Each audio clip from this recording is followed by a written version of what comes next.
Aujourd'hui, on parle de la liberté d'expression. T'es là pis tu pues. Malheureusement, ça représente plutôt bien le niveau de débat qui se tient actuellement au Québec, où les gens semblent avoir envie d'être bêtes et méchants plutôt que de vraiment réfléchir à nos droits et libertés. Moi, je fais juste dire tout haut ce que tout le monde pense tout bas. T'es là pis tu pues.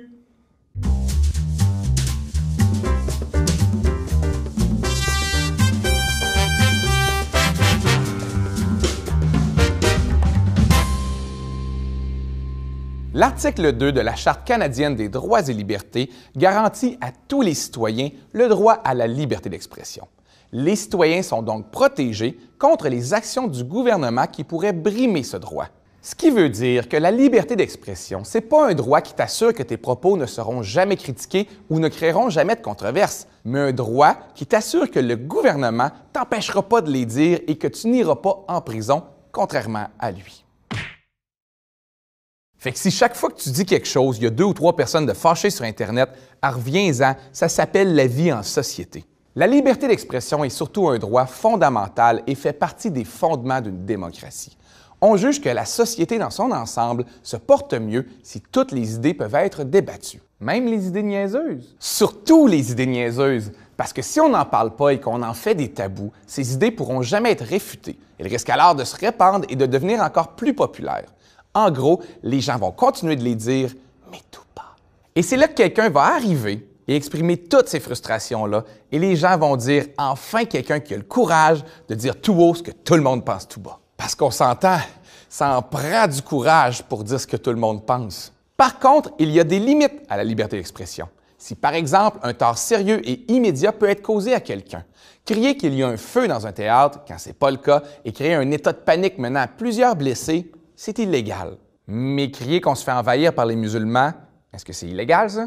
Bon, on ne peut pas toujours empêcher l'expression des théories intolérantes. Comme le dit le philosophe allemand Karl Popper, c'est même important de les laisser s'exprimer tant et aussi longtemps qu'il est possible de leur répondre par des arguments logiques. Par exemple, on peut répondre à ceux qui sont convaincus qu'on se fait envahir que les musulmans ne représentent que 3 % de la population du Québec. Ah! Puis penses-tu que ça va les faire changer d'idée? Probablement pas. Tout en reconnaissant l'importance de la liberté d'expression, on peut aussi parler du paradoxe de la tolérance. Si on est tolérant à tout et que l'intolérance devient banale, l'intolérance va finir par gagner. Puis ça veut dire quoi, ça? Ça veut dire que pour défendre la tolérance, il faut parfois être intolérant. Oh, ça s'en vient compliqué, là.